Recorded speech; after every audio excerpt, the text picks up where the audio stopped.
E hoje a gente vai conversar sobre os 4 passos para uma educação sem violência. E quando a gente fala de educação sem violência, a gente não quer dizer só aquela educação, né, que espanca a criança, não.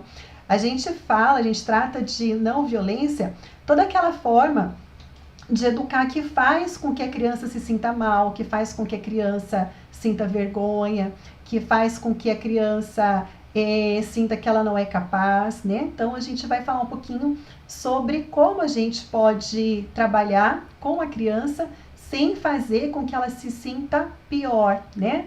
A gente quer que ela melhore. Para a gente melhorar, a gente precisa fazer com que ela se sinta capaz, que ela se sinta motivada. A gente precisa ajudar a criança a se empoderar, né? Acreditar nela mesma, ter essa autoconfiança que a gente vem falando aí nos dias anteriores.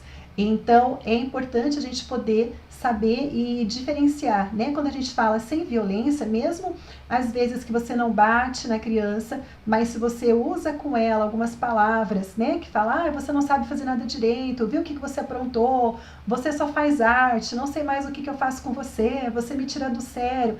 Então, todas essas palavras que às vezes a gente usa no momento que a gente perde o controle, né? E sem querer a gente usa, a gente explode. Essas palavras também, essas atitudes faz com que a criança se sinta diminuída, né? Então a gente faz a criança se sentir mal. E como diz a Jane Nelson, né, autora do livro Disciplina Positiva, vem o questionamento dela. Por que para a gente fazer as crianças serem melhores, a gente precisa primeiro fazer elas se sentir pior? Então vem essa reflexão. E às vezes a gente tem esse tipo de comportamento porque é o que a gente viu, é o que a gente aprendeu, não é verdade? Daí fica difícil da gente, às vezes, enxergar e ver que as coisas podem ser diferentes. Então, a gente vai bater um papinho hoje sobre isso. Que bom ver pessoas aqui de novo, que estão seguindo a gente aqui. Deixa eu ver quem tá. Cindy aqui com a gente de novo. Oi, Cindy, bom dia. A mamãe do Gustavo, olá, bom dia. A G Freitas, a Fernanda. Oi, Fer, bom dia. A M Fernanda também, 2303. Olá, meninas, bom dia. Adoro ver vocês aqui comigo. Opa, virei aqui a câmera. E agora? Pronto. Voltou, gente? Tá tudo ok aqui ou travou? Me dá um oi, o que aconteceu? Eu fui mexer aqui nos comentários e daí mostrei a janela de casa, mostrei a minha iluminação aqui. Pelo jeito tá tudo ok, né? Tudo bem aí. Então vamos lá, são as minhas atrapalhadas aí, né, da manhã. A gente vai aprendendo a lidar com essas coisas aqui. A Grazi já tá se partindo de rir, né, Grazi? Pelo menos hoje não despenquei ninguém aqui, né? Mas então vamos lá. Então deixa eu pegar aqui o meu roteirinho que eu marquei aqui pra gente poder conversar. Então nós vamos falar sobre esse tema então, né? Como que a gente pode fazer, quais são os passos pra gente educar os nossos filhos sem fazer eles se sentirem pior, né? Como que a gente pode fazer pra gente poder trabalhar essa disciplina de uma forma que a gente pode fazer com que as nossas crianças se sintam capazes. Então, olha, o primeiro passo que eu quero reforçar, porque em algumas lives eu já comentei sobre isso, é importante a gente olhar para nossa criança sem rótulos, né? Às vezes a criança já é taxada de desobediente, de arteira, e qualquer coisa que ela vai fazer, às vezes a intenção dela é a melhor intenção, é ótima, a gente não percebe o que tem por trás, mas nós já estamos vendo a criança como arteira, como desobediente. E aí a gente já chega, sem perguntar antes o que aconteceu, o que ela fez, o porquê que ela fez aquilo, a gente já dá uma bronca. Porque pra gente ela já está rotulada como arteira, não é verdade?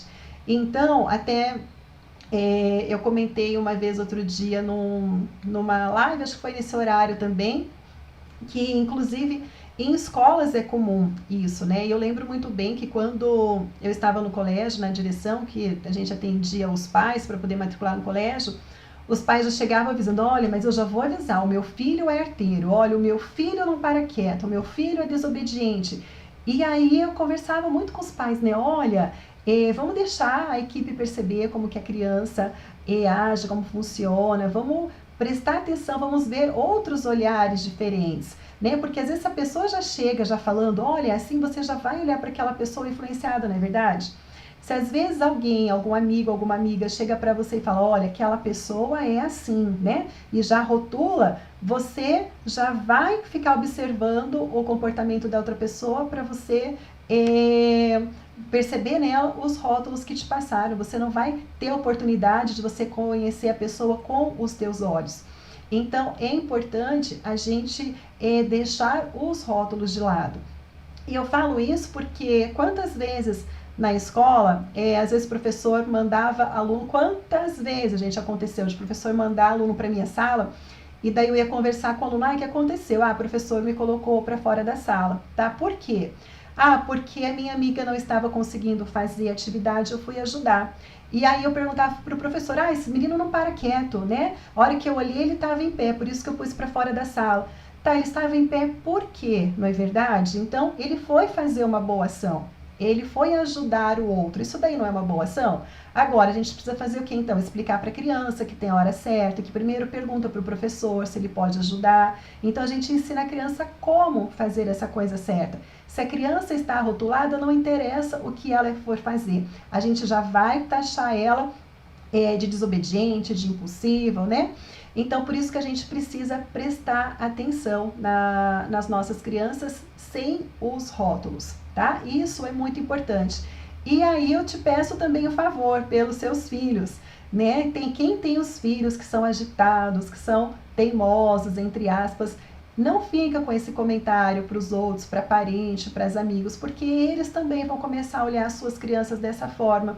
E aí a criança fica crescendo sufocada. Qualquer coisa que ela faz, vão olhar ela com esse olhar. Não vão dar oportunidade de ver outras coisas que ela pode ser capaz de fazer, não é verdade? Quanta gente está chegando aqui, pessoal do YouTube, olá, bom dia, bem-vindos. Pode dar um oizinho aqui para mim.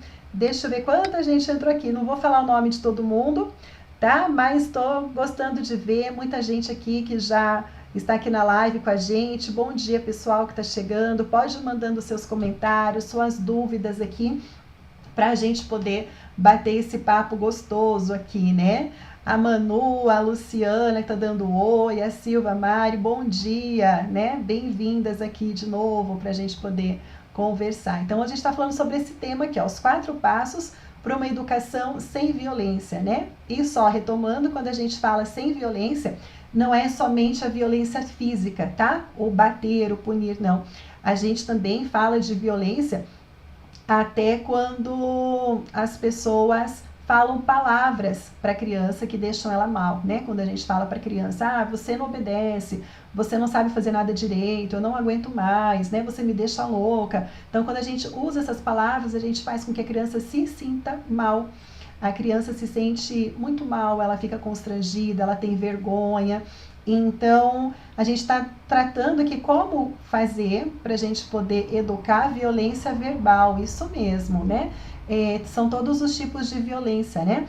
Não só a física, a verbal, a emocional. Então, a gente está aqui tratando, né, desse assunto, de como a gente pode fazer para a gente evitar essas situações. Quais são os passos para a gente avançar nessa forma de educar? A Ingrid aqui no YouTube. Oi, Ingrid, bom dia, tudo bem? Bem-vinda.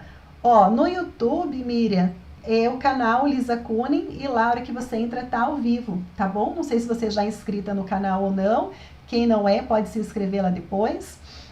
E aproveitando, deixa eu fazer um parênteses, não sei se vocês já receberam, já olharam no e-mail não. Quem está inscrito na jornada ou inscrita na jornada Mãe Não Surta, já foi enviado no e-mail o link da segunda aula de hoje, tá? Ontem à noite nós fizemos uma live, eu falei que tem bastante coisa interessante na live de hoje, tá bom? Então, quem não viu ainda, assim que terminar aqui a nossa live, vai lá no e-mail e procura que já saiu o link. Só que para você assistir, você tem que ser inscrita na semana, na jornada Mãe Não Surta, tá? O e-mail com o link só vai para quem se inscreveu. Quem não se inscreveu, aqui na bio do Instagram tem o link lá para você poder fazer inscrição. Corre, porque a aula 1 foi maravilhosa, tá? E a aula 2 eu espero os comentários de vocês. Depois que assistir, não esqueça de deixar lá os comentários para eu poder saber o que você mais gostou e o que você quer saber mais, tá bom? Deixa lá sua dúvida para eu poder ler. Deixa eu ver aqui, Andréia Moreira. Esse é meu maior erro. Falo coisas que percebo que minha filha fica chateada, envergonhada. E às vezes a gente fala na hora da raiva, né? Do nervoso ali, acontece uma explosões de sentimentos ali, questão do nosso cérebro. O nosso cérebro, o lado esquerdo ali, que é o lado da emoção, a gente não consegue controlar, então vem aquele impulso ali e a gente não consegue fazer as ligações entre o cérebro do lado esquerdo, do lado direito e começar a raciocinar ali. A gente para no cérebro primitivo, por isso que a gente faz essas coisinhas. E lá no método,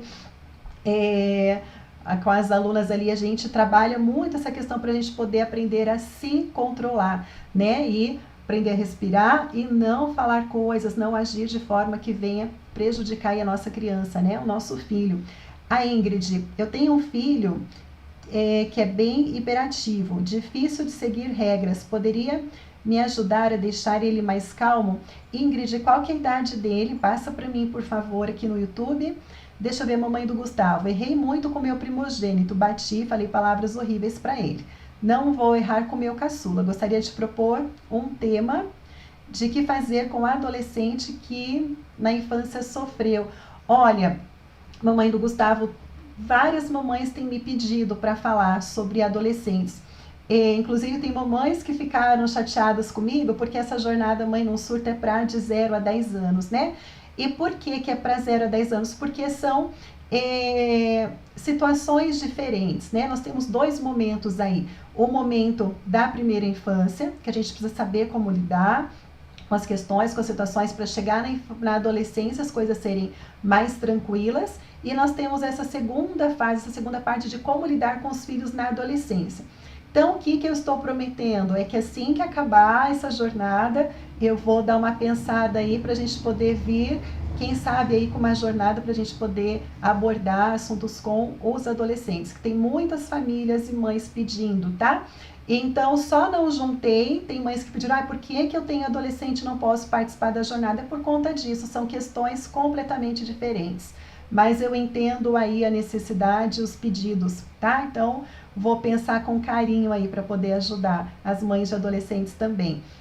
A Ingrid tem 9 anos, déficit de atenção e hiperatividade. Então, Ingrid, eu não sei como que tá, né? Se você já conversou com algum profissional, algum psicopedagogo, psicólogo, acompanhamento, não sei como que está aí, mas para crianças, aliás, todas as crianças, tudo que eu falo aqui serve para todas as crianças, tá? Com algum déficit de atenção, com algum diagnóstico, com autismo, com alguma outra síndrome, porque todas são crianças. Todos os seres humanos se desenvolvem da mesma forma, mas tem algumas crianças que precisam de um pouquinho mais de atenção em algumas áreas. Mas é fundamental para crianças com hiperatividade e déficit de atenção ter a rotina bem estabelecida, né? E você intercalar, não deixar a criança por muito tempo fazendo a mesma atividade, por exemplo, fazer atividade de escola. Ela não vai conseguir ficar meia hora ali concentrada fazendo uma atividade. Então, deixa ela 10, 15 minutinhos, depois na rotina coloca ela uma atividade para ela se movimentar, para ela se exercitar, aí depois baixa um pouquinho a adrenalina, volta, consegue fazer um pouquinho mais de atividade. Eu lembro que, inclusive, na escola a gente trabalhava muito de forma diferenciada com esses alunos para a gente poder atender as necessidades deles e fazer com que eles consigam, né, acompanhar com a forma que eles precisam de atenção, porque eles precisam de uma forma diferente. Eu falo assim, não adianta eu querer que a criança que tem alguma necessidade, que ela consiga fazer o que eu quero que ela faça. Eu é que tenho que dar oportunidade para ela ver que ela é capaz e para dentro do que ela precisa, da necessidade dela, ela consiga se desenvolver. Então, não adianta querer que uma criança com hiperatividade fique 30 minutos, 40 minutos concentrado numa lição, coisas que às vezes para uma outra criança que não é hiperativa, que é mais tranquila, mais sossegada, consegue com tranquilidade. Então a gente não compara e não faz, né, com que essa criança faça a mesma coisa que a outra. A gente precisa entender, mas a gente precisa dar condição para ela, tá? Ela toma remédio controlado e passa com especialistas, mas parou tudo por causa da quarentena. E rotina, ela tem como que tá a rotina dela? Passa aqui pra gente poder conversar um pouquinho, deixa eu ver aqui. A mamãe do Gustavo, opa, obrigada, nos ajuda. Meu coração dói de lembrar tudo que já fiz com ele. Ó, vamos combinar o seguinte, sem culpa, tá bom? Sem culpa, sem remorso, porque eu tenho certeza que você fez o melhor na época para ele, né? Você fez o que teu coração de mãe falou que era o melhor para fazer para ele. E que tá feito, tá feito. A gente não consegue mudar. Se a gente ficar presa no passado se lamentando, a gente pode ficar até depressiva. E a gente não quer isso daí, tá bom? Então, respira fundo, bola para frente, vamos lá, porque ainda tem muito tempo, né, teu e com teu filho para vocês curtirem, para vocês aproveitarem juntos e para fazer diferente daqui para frente, tá bom? A Cristina, oi, castigo resolve tirar as coisas que ele gosta, ele não aceita ouvir não. Olha, eu não sou favorável do castigo, tá? Só um pouquinho. Falo rápido e a garganta aqui, às vezes não dá conta, não acompanha. Vamos lá. A gente trabalha não com castigo, tá? Mas a gente trabalha com consequência. Por quê? Qual que é a diferença de castigo e consequência? Vamos supor o seguinte. Vamos supor que a criança ficou jogando videogame e você ficou falando para ela, vai tomar banho, e ela não foi. Vai tomar banho, não foi, só ficou no videogame. Aí você fica brava porque ela não te obedeceu. E aí você então resolve tirar o videogame uma semana dela. Isso daí é um castigo, tá? Você puniu ela retirando alguma coisa que ela gosta. Ela vai ficar chateada, até porque às vezes uma semana para uma criança é muito mais tempo, a percepção de tempo é muito maior do que para nós adultos. Para ele uma semana é muita coisa. E o que isso está ajudando a criança a ser melhor? Só vai ajudar ela a se sentir pior, né? Ela ficar chateada, ela ficar com raiva, ou ela pensar, poxa, eu não sou obediente. Dificilmente as crianças vão pensar, olha, eu fiquei de castigo, agora eu vou procurar melhorar. Se isso resolvesse, não teria tantas mães falando assim para mim, Lisa, eu já bati, eu já pus de castigo, eu já gritei 1000 vezes e nada resolve. Não é verdade? Então é porque não resolve. Agora, quando a gente trabalha com as consequências, aí tem tudo uma preparação que a gente faz, né, com a criança antes. A gente estabelece primeiro rotina, a gente coloca para a criança o que a gente espera dela, a gente conversa olho no olho, a gente dá as responsabilidades para a criança e se ela não cumpre, tem a consequência do porquê que ela não cumpriu. E no curso, lá no método, eu ensino como que a gente coloca a rotina para que a criança consiga fazer o próximo passo. E se ela não cumprir com o próximo passo, ela vai ter a consequência, ela vai sofrer a consequência do que teve ali. Por exemplo, vamos supor assim, ó, que depois que, se você colocar na rotina, que a criança, depois que ela tomar o banho dela, vamos supor, você coloca que ela tem que tomar banho às 4 horas da tarde. Assim que ela tomar o banho, ela pode jogar o videogame. Aí, se ela não tomar o banho dela no horário que estava estipulado, aí, como consequência, ela não vai ter o horário do videogame dela, porque estava permitido ela jogar videogame naquele dia depois do banho. Como ela não foi tomar o banho naquele horário, passou o horário do banho, passou o horário do videogame. Filho, ó, infelizmente você não tomou banho na hora, perdeu o horário do videogame. Veja se amanhã, né, eu confio que amanhã você vai tomar o teu banho no horário certo para você ter mais tempo para videogame, é você que decide, o controle está nas suas mãos. Então você dá para a criança a autonomia dela tomar a decisão certa, não fica nas suas mãos. Então isso daí não é castigo, é consequência. Então a gente aprende várias técnicas ali no curso, no método, para a gente trabalhar com a criança, né, desde a rotina, a forma que a gente conversa, e aliás tem várias técnicas, várias estratégias que a gente aplica para a gente dar esse poder para a criança, que não é aonde nós vamos colocar ou retirar alguma coisa, não é nós que vamos castigar. A criança percebe com a atitude dela. E é o que eu falo sempre, dessa forma a gente ensina a criança a ter a responsabilidade. A criança, ela vai aprender a fazer o quê? As suas escolhas. Né? E é isso que a gente quer dos adultos, é isso que a gente quer dos filhos na adolescência, que eles sejam responsáveis pelas suas escolhas, né? Que eles arquem com as consequências, e a gente ensina isso que forma? É na experiência, na vivência, é na forma que a gente coloca as situações ali para eles lidarem no dia a dia, sem a gente ter que ficar ali, né, sendo os ditadores. Faz isso, faz assim, tá bom? Agora, eu digo sempre, eu falo algumas técnicas aqui, mas existem várias técnicas. Por quê? O que a gente já viu aqui nos temas que eu trago, que eu abordo? Existem vários temperamentos de criança. Às vezes, uma técnica funciona melhor com uma criança. Às vezes, essa técnica não funciona com essa. Eu preciso usar outra técnica. Então, aí a gente vai conhecendo os nossos filhos, conhecendo as técnicas e vendo aquela que melhor se encaixa, tá? Às vezes tem pai, tem mãe que pega alguma ideia, alguma dica, isso daí não funciona para mim, e abandona, larga para lá. Então, aqui eu falo assim, tem todo o conhecimento por trás que a gente passa, que a gente explica, que a gente vai elaborando passo a passo para vocês irem colocando as regras aí, tá bom? Deixa eu ver, mamãe do Gustavo, ótimas dicas. Lisa, faço assim com o meu caçula, quando vejo que ele não tá rendendo. Mudo de foco, faço outra atividade e depois volto. Isso, muito bem, perfeito. Deixa eu só ver aqui a Ingrid que respondeu.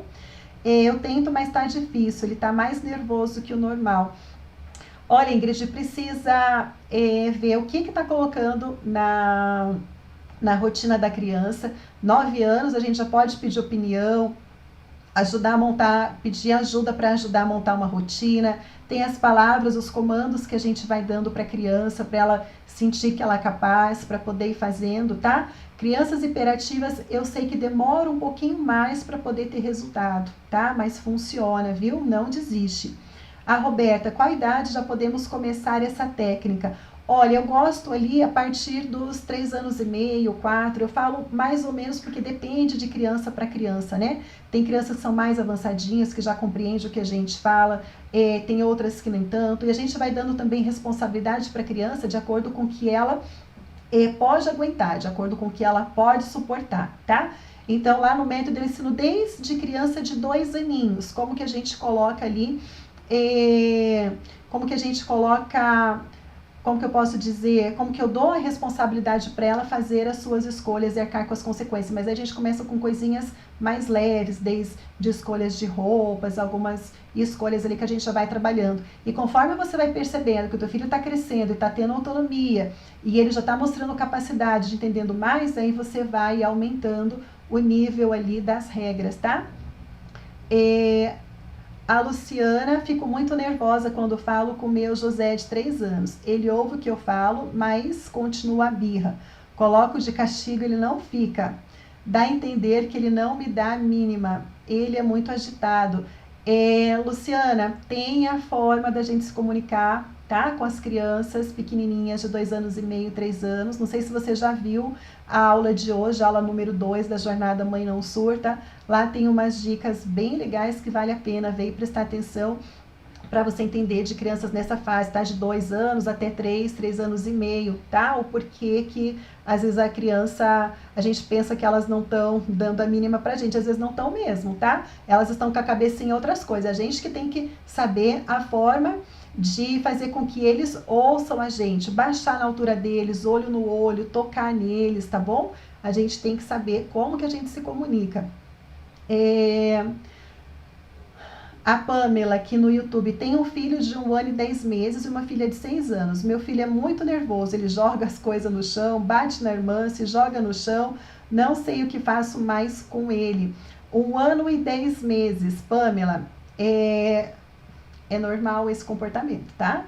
Nessa idade eles vão fazer isso mesmo, e provavelmente o teu filho, ele tem um comportamento aí, que ele dá uma explosão, 1 ano e 10 meses, é normal acontecer isso com as crianças, e pode ser ainda que ele tenha um temperamento de ser mais nervoso, da raiva mesmo, por isso que ele faz essas coisas, tá? Eles batem, principalmente quando eles se sentem contrariadas, tá? Contrariadas, quando eles não estão no controle emocional deles, quando eles querem muito fazer alguma coisa que foi impedido de fazer. Então, a gente precisa ter calma, paciência, saber que é fase da criança, mas tem que saber sim como agir, né? Retire ele um pouquinho, põe ele num cantinho da paz, não é castigo. explica para ele que precisa se acalmar, fica ali com ele, não abandona a criança, tá? Porque não é castigo. Vai fazendo respiração com ele para ele se acalmar, faz uma massagem gostosa na costa dele, se ele permitir. Tem criança que não gosta, por isso que a gente tem que entender as crianças. A hora que ele acalmar, baixou a adrenalina, aí você começa a conversar com ele, tá? Pode ser que ele não vai entendendo a 100%, que ele é novinho, mas a gente já vai usando algumas técnicas aí pra gente poder acalmar e controlar essa ansiedade, tá bom? Deixa eu ver aqui, a Manu, minha filha mais velha tem 8 anos, é muito brava, facilmente ela se irrita e acaba perdendo a paciência com ela também, não sei lidar com essas situações. E acabo brigando, o que só piora a situação. Então, olha, Manu, se vocês duas têm o mesmo temperamento, se vocês duas têm esse temperamento de explosão, de explodir, de ficar nervosa, de ficar irritada ali, pode ser um fator aí que vai dificultar um pouquinho, né, essa comunicação de vocês. Mas como nós somos mães, somos os adultos da situação, somos o mais velho, nós é que temos que saber aí como controlar e como fazer, tá? Tem as técnicas para a gente poder respirar, para a gente poder acalmar, para a gente não surtar e para a gente poder fazer com que o outro também se acalme, para a gente conseguir conversar. Duas pessoas de temperamento fortíssimo, né, como colérico ou sanguíneo, que pais e filhos vão estar em conflito constantemente. A gente precisa entender como que a gente funciona. É diferente do melancólico ou fleumático, que são mais tranquilos, são mais da paz se comunicarem ali, tá? Então tem a questão do temperamento que a gente precisa compreender e entender. E temperamento a gente não muda, a gente melhora, tá? Então, temperamento é aquela essência da pessoa, é o que nasce com ela, tá? É o que faz a personalidade dela. É claro que a gente percebe esses pontos negativos que tem, todo temperamento tem pontos negativos e pontos positivos. Os pontos positivos a gente ressalta e os negativos a gente procura trabalhar no dia a dia para cada dia a gente ser melhor, tá? Então, se são duas pessoas com temperamentos fortes, aí a gente precisa, nós como adultos, a gente é que tem que partir de nós essa iniciativa de tentar se acalmar e conseguir fazer acalmar os nossos filhos para a gente conseguir conversar, para poder entrar num acordo aí, tá bom? Dani, bom dia.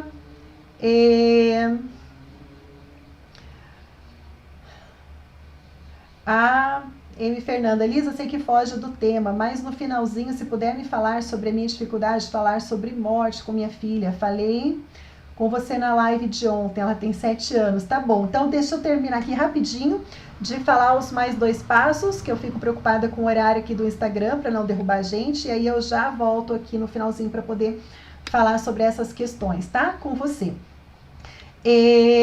Outro ponto que a gente precisa observar também, a gente precisa saber identificar, apesar de a gente já falou aqui, não respondendo as perguntas, identificar os nossos sentimentos e identificar os sentimentos na nossa criança também. Quando a gente identifica o sentimento, o que está acontecendo com ela, quando a gente se conecta, né, sentimento com sentimento, a gente consegue ver na criança algo muito além dos rótulos que a gente estava falando, né?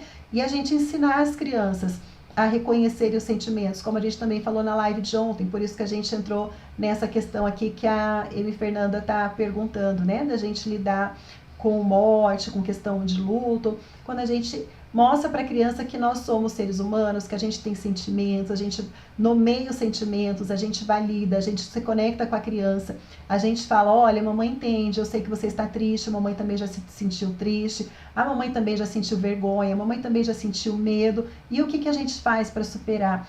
Então, é importante a gente conversar, se conectar com a criança e sentimento com sentimento ali, né? Nomear, validar e a gente mostrar que o que ela sente é normal também. E a gente também tem que tomar cuidado porque às vezes, já falando nesse próprio tema aqui, nesse próprio assunto, né? A gente tá tão na correria aí do dia a dia, a gente para não prestar atenção às vezes em pequenas coisas, né? Às vezes a criança cai, machuca, rala o joelhinho ali, chora e a gente fala o que para ela às vezes? Ah, não foi nada, já passa, isso não foi nada, não precisa chorar por conta disso. E aí que é importante, até nesses pequenos momentos, que a gente consegue se conectar com a criança, que a gente consegue validar os sentimentos, né? Ela tá chorando, gente, ela ralou o joelho. Fala se um raladinho não dói, claro que dói, né? Então a gente faz um carinho, a gente faz um cafuné na criança, um aconchego. A gente fala, filho, filha, mamãe sabe que tá doendo, eu te entendo, eu também já caí, já ralei meu joelho, dói mesmo, mas vamos cuidar que vai sarar. E pronto. Às vezes tudo que a criança quer é um chameguinho aí, né? Então é importante a gente saber prestar atenção nas crianças e se conectar com ela também. E também, falando em se conectar, a gente precisa também saber como a gente pode comunicar com a criança, né? A gente conhecendo a criança, prestando atenção nela, a gente vai saber se comunicar. Às vezes a gente pede de forma errada para a criança, por isso que a criança não nos obedece.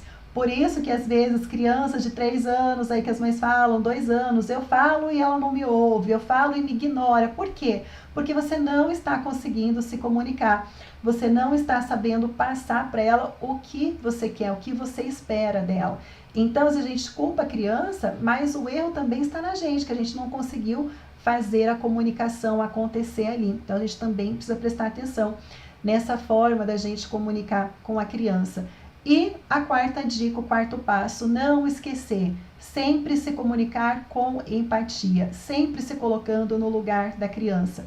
Quando a gente se coloca no lugar da criança, a gente tira o que a gente falou lá no começo, os rótulos, né? Quando a gente conversa com a criança, quando a gente entende a criança, quando a gente se coloca no lugar da criança, a gente tira os rótulos, a gente consegue entender o que se passa na cabeça dela, o porquê que ela age daquele jeito, se ela tem medo de alguma coisa, se ela tem insegurança de alguma coisa, se ela está triste com alguma coisa, se ela está revoltada com alguma coisa, aí a gente consegue entender. Então, por isso a importância da gente entender esses 4 passos para a gente poder trabalhar uma educação sem violência, né? Sem violência física, sem violência emocional, sem violência verbal, mas com muito amor e com muito carinho, para a gente poder ajudar a criança a ser um adulto feliz, um adulto realizado, um adulto que controla as emoções, que tem segurança, que tem confiança em si mesmo, né? Que é o que a gente, acho que o grande desafio é esse, né? É educar, mas educar com inteligência emocional, sem a gente ter adultos estressados, adultos depressivos. Não sei se vocês sabem, mas o Brasil é o país com mais índice de depressivos, não é? Então, olha só, quanta coisa aí a gente consegue evitar lá na frente se a gente começar a trabalhar desde cedo aí com as crianças na infância. Deixa eu ver aqui a Ingrid, falando sobre medo, meu filho tem medo de tudo, eu acredito que para a idade dele não era para ser assim. Tem medo de tomar banho sozinho, tem medo de dormir sozinho, ele é enorme e ainda dorme na minha cama. A gente precisa ir trabalhando aí, Ingrid, passo a passo com a criança, né? Explicar e principalmente falar muito sobre o medo, né? Deixar ela falar, deixar ela pôr para fora, para a gente poder entender o que está acontecendo. E a criança vai dando para a gente pistas do que a gente precisa conversar com ela ali, tá? Deixa eu voltar aqui então na M. Fernanda para poder falar sobre a dificuldade de falar com Morte com a filha, que tem 7 anos.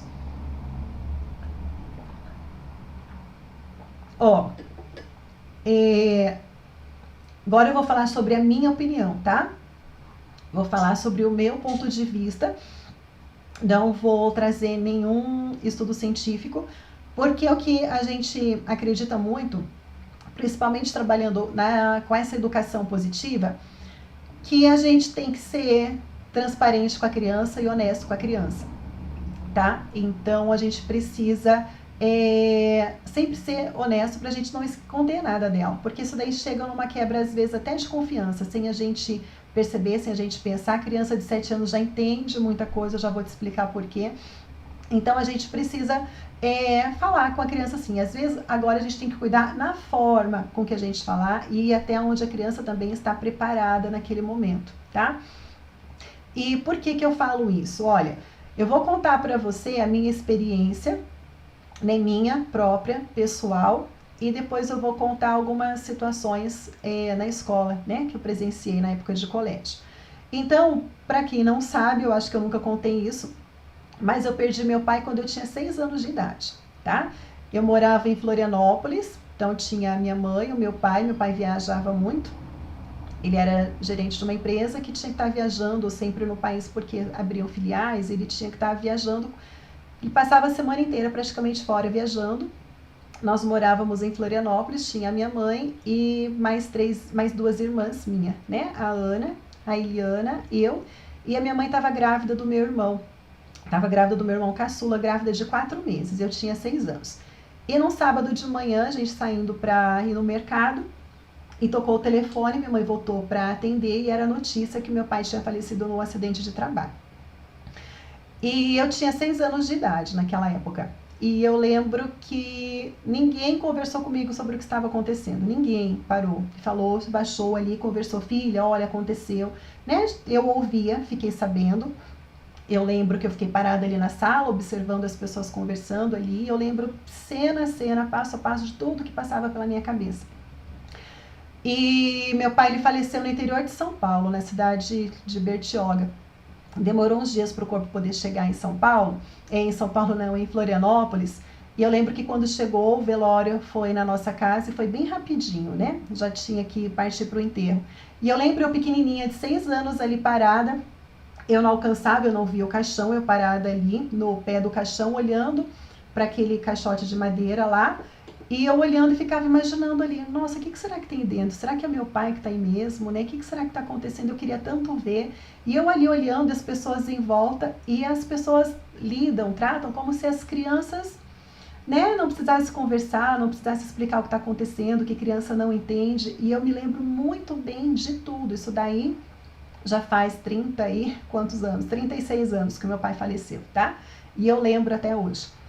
Até que um tio meu, o irmão do meu pai, ele chegou ali para mim, inclusive ele faleceu, tá com uns 10 dias mais ou menos, um grande tio, querido demais, foi meu segundo pai. Ele se abaixou na minha altura e ele falou assim, Lisa, você quer dar uma olhada ali dentro do caixão? Você quer ver teu pai? Eu falei, quero. Dele, você quer dar o último tchau pro teu pai? Eu falei, quero, tio, quero. E ele me ergueu. E para mim foi a melhor coisa que aconteceu naquela época, no velório do meu pai. Eu poder ter olhado para o meu pai, eu poder ter tido a oportunidade de em pensamento me despedir dele, isso daí foi maravilhoso. E até para eu poder, eu acho que aceitar melhor, sabe, a questão da morte. E desculpa, mas não tem como se emocionar, né? Ainda mais lembrando lá para trás, da infância de 6 aninhos. E eu sempre fui muito grata, né, pelo meu tio, por isso. Foi a única pessoa que veio me erguer para poder olhar para o meu pai. Então foi importante para mim, para eu entender o que estava acontecendo, para eu entender que realmente o meu pai estava ali. Senão eu ia ficar sempre com o pensamento, será que ele estava lá? Será que não estava? Será que aconteceu outra coisa? Então eu acho que para eu poder lidar com essa situação do que aconteceu foi muito importante para mim. E então por isso que eu falo para vocês, as crianças entendem, as crianças percebem. E aí mais pra frente, passado eu acho que 1 ano e meio ou 2 mais ou menos, não tenho certeza, eu perdi 5 primos meus num acidente de carro, aqui em Registro, né, interior de São Paulo. Estavam indo para uma festa de casamento, de bodas eu acho, em Florianópolis, e num triste acidente, 5 primos meus morreram. E eu deveria ter aí uns 7 anos e meio, mais ou menos, pela época, pela idade ali, né? E eu lembro que, de novo, para poder preservar a família, não querendo comentar, né, a situação que aconteceu e a gente criança fica tentando entender, pescar alguma coisa, e quando eu fiquei sabendo disso lá pra frente, eu fiquei muito chateada, eu fiquei muito decepcionada. Por que não me contaram? Poxa, pensaram que eu não tinha maturidade para poder entender, né, a situação. Eu também queria ter participado, eu também queria ter ido, né, fazer as orações, ter ido na igreja, ter ido na missa de 7º dia, ter rezado por eles. Eu também queria ter participado disso, porque eles eram meus primos, né, eu tinha muito carinho por eles. E aí veio a questão que eu lembro que eu senti assim, poxa, me esconderam, né, alguma coisa. Não sei se chega a ser um sentimento assim de, ai, fui traída, mas fica assim, poxa, por que esconderam uma coisa de mim, uma coisa importante, né? Então, por isso que eu acredito muito que a gente precisa trabalhar com as crianças de forma aberta, de forma transparente. A morte faz parte da vida, né? A criança às vezes vai perder um bichinho de estimação, Às vezes, infelizmente, algum coleguinha da escola se vai, alguém professor se vai, alguém próximo dela se vai. E aí até quando a gente vai ficar escondendo isso? Então eu sou a favor, né, de conversar. E eu falo isso porque na escola algumas vezes nós tivemos que dar notícias tristes, né? Criança lá estudando e de repente, sem mais nem menos, né, nas coisas da vida, falece o pai, falece a mãe, e vem os parentes lá e pedindo ajuda do que fazer. E eu sempre fui favorável, não, vamos chamar a criança aqui e a gente vai conversar. Então a criança era levada ali na minha sala, os pais pediam ajuda para a gente poder conversar, e a gente conversava com elas. E as crianças podem ter várias reações, né? Infelizmente eu presenciei algumas cenas dessas que eu gostaria de não ter presenciado, mas faz parte. E a criança, ela pode ter várias reações ali. Agora, o que é importante é você entender, você acolher, você deixar a criança pôr para fora, deixar ela desabafar, né? Deixa ela falar e você conversa com ela e ela vai colocando para fora. Então, isso é uma forma da gente aliviar o sofrimento dela. Pode ser que tem criança que vai falar para você, né? Você já faz tempo que você tem que dar uma notícia para a criança, você não sabe como vai dar. Pode ser que aconteça o que aconteceu comigo quando os meus primos faleceram. A gente percebe, a gente sente que alguma coisa está acontecendo, a gente só não tem ainda certeza. Aí quando alguém chega e fala, você fala, olha, né? Pode ser que a criança vai falar, eu já sabia, eu percebi. Então é importante o quanto antes, eu acredito muito, da gente chegar e da gente falar, conversar com a criança. A gente vai mostrar para ela que a gente confia muito nela, que a gente acredita no poder que ela tem de lidar com a situação. E aí a gente vai fazer o quê? A gente vai acolher esse sentimento, a gente vai estar junto com ela, tá? Então, sou a favor de que tem que falar sim, tem que contar para a criança, e às vezes a gente se surpreende com as reações dela. E pode ser que ela vai entrar num descontrole? Pode. Pode ser que ela vai chorar muito? Pode. Faz parte, tá? E a gente tem que saber estar ali do ladinho dela e saber lidar com a situação, até a hora que, né, deixa ela colocar tudo para fora. Depois a gente procura distrair ela, fazer outras coisas. Se ela quiser voltar no assunto, volta. Dê papel, pede para ela fazer desenho, para ela colocar o que ela está sentindo, a forma dela colocar para fora o sentimento dela. Importante é você deixar a criança à vontade, tá? E o que vai acontecer, a gente não sabe. Só não ficar assim, entrando em muito detalhes e falando muito. Deixa, se a criança tiver curiosidade, deixa ela perguntar. Responda sempre o mínimo, o necessário e o importante para ela, tá? Não sei se eu esclareci, se eu respondi a tua dúvida, mas qualquer coisa você pode mandar aqui, tá bom? A Fernanda, Elisa, você tem modelos de quadro de rotina ou pode ser esses da internet? Olha, Fernanda, eu tenho modelo, no curso eu explico como que monta, qual que é o melhor modelo que eu acredito, tem um que eu mesma montei. Tem modelos na internet que você pode usar também, só cuidado para não confundir quadro de rotina com quadro de incentivo, tá?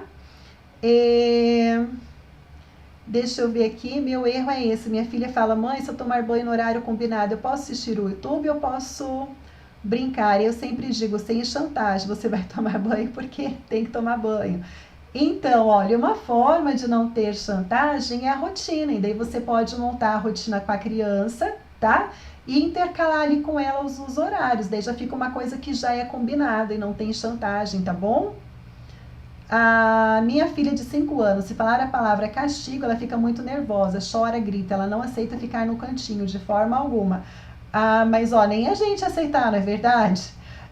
Quem de nós, se alguém falasse pra gente castigo, que ia bater, que ia deixar a gente de castigo, a gente vai ficar feliz. Então, tá tudo certo, normal, vamos ver outras formas da gente lidar com a criança, tá bom? Deixa eu ver aqui, Andréia Moreira. Minha pergunta foge do tema, mas se der para você me responder, minha filha de 9 anos dorme na cama comigo. Isso é errado? Pois somos só nós duas aqui em casa. O pai dela faleceu há 3 anos. Olha, eu acho assim, certo ou errado é meio complicado da gente falar. Eu sempre comento aqui com meu marido, né? Eu falo sempre assim que tem coisas que não tem certo e errado. Se tá bom para vocês, então para vocês esse é o certo, né? Eu acho que tudo que é combinado e o que está gostoso, o que tá legal, se faz bem, não é o errado, tá? Então, se é uma coisa que é boa para você, que é boa para ela, vocês estarem juntas, não tem problema. Quando meu pai faleceu, eu dormi muito tempo com a minha mãe. Também acho que até ali por volta dos 9, 10 anos eu dormia com a minha mãe.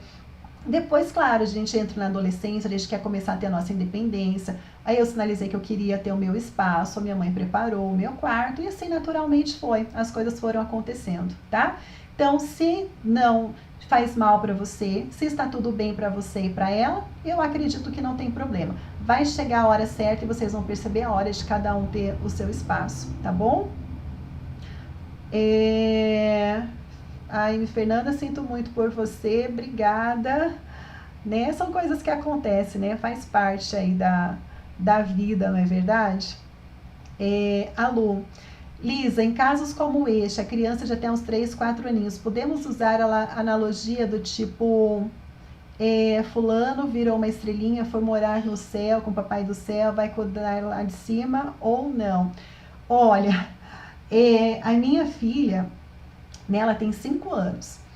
E ela chora muito porque ela não tem os avós paternos, né? O pai do meu marido faleceu quando ela tinha uns 3 meses antes dela completar 1 aninho.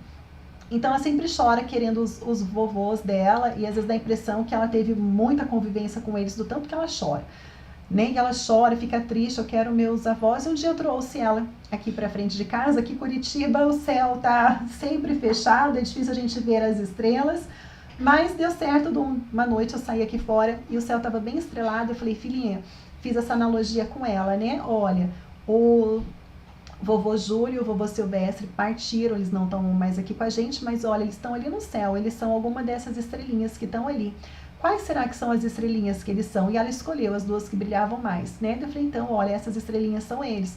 Quando você sentir saudade, quando você quiser, você vem aqui, a mamãe vem aqui com você, a gente olha, a gente faz uma oração para eles, a gente faz um pedido, a gente agradece, né, por eles terem existido, por causa deles que tem a mamãe, que tem o papai. Então eu começo a conversar assim com ela. E é engraçado, de vez em quando eu pego ela na sacadinha do quarto dela olhando, mamãe, vem ver os meus avós, eu estava conversando com eles, assim. Então é uma maneira de confortar, sim, né? Da gente usar um símbolo para a criança, para poder dar um pouquinho de conforto ali para eles. Então eu mesma uso isso daí com a minha filha, tá? Eu acho que vale a pena, sim.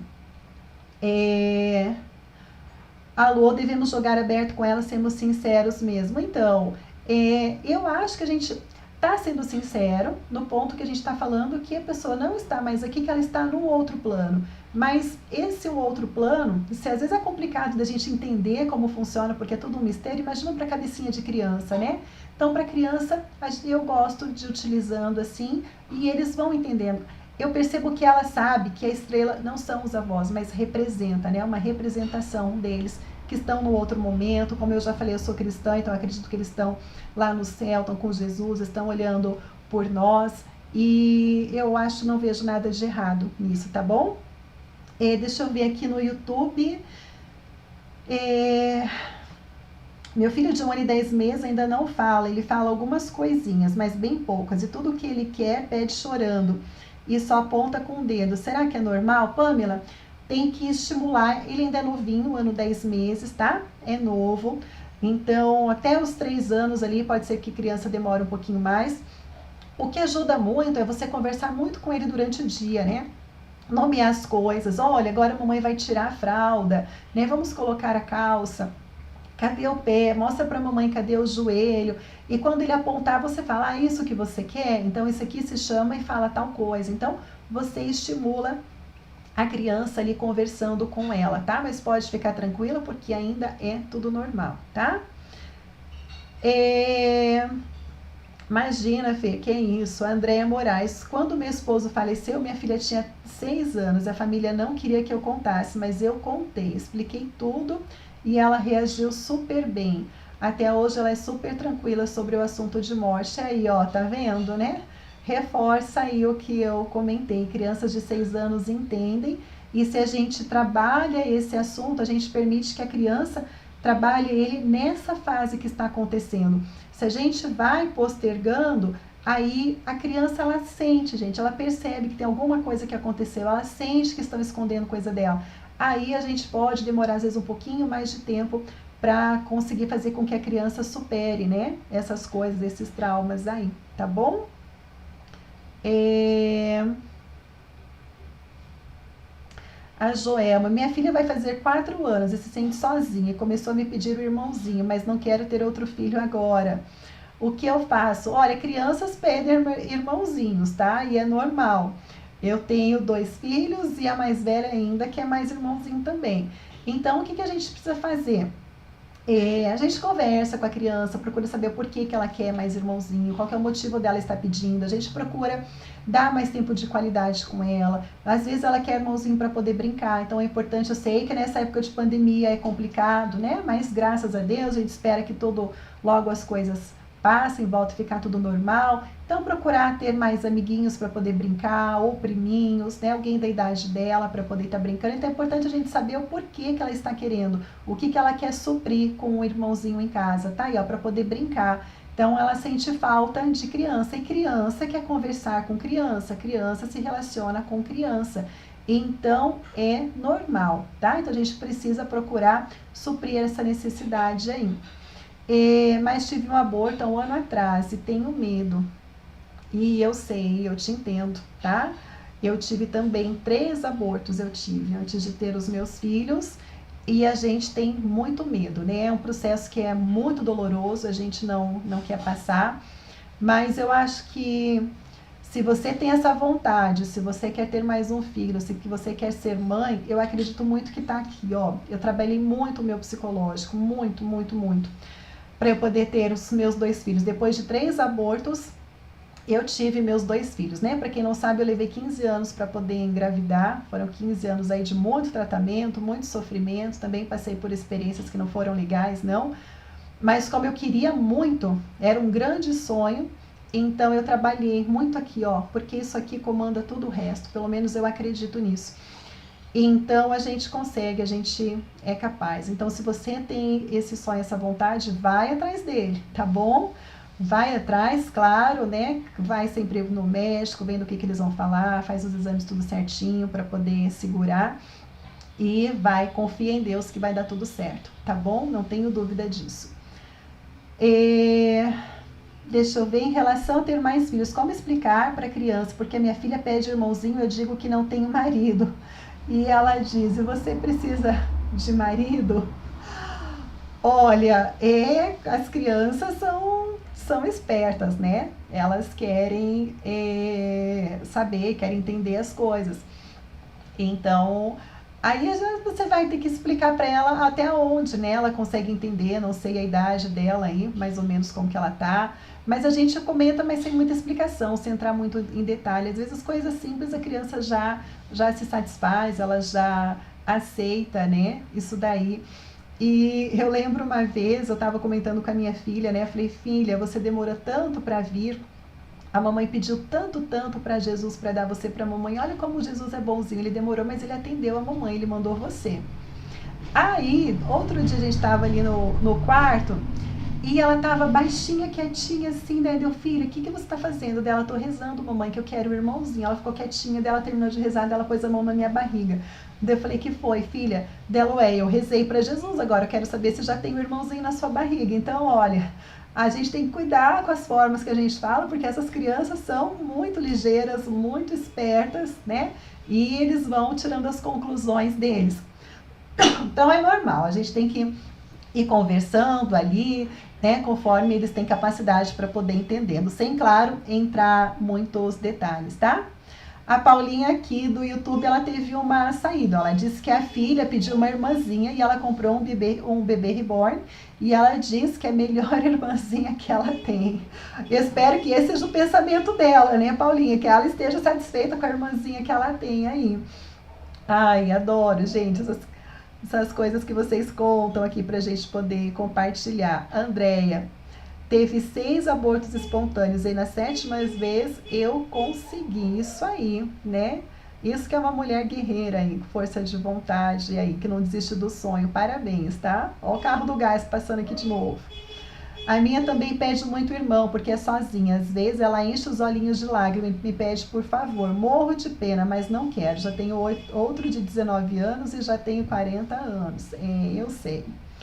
Mas a gente vai conversando ali, né? Com eles, a gente vai explicando. A gente só precisa entender o porquê que eles estão querendo o irmãozinho. Vocês veem que é normal, né? Crianças ali por volta de 4, 5 anos normalmente começam a pedir irmãozinho. Então, não se culpem, tá bom? Não se frustrem. E, gente, vou ter que encerrar. E foi um bate-papo muito gostoso, né? Consegui a gente trabalhar um pouquinho do tema aí, os 4 passos para uma educação sem violência. Consegui responder as perguntas. Beijo grande para vocês. Fiquem com Deus.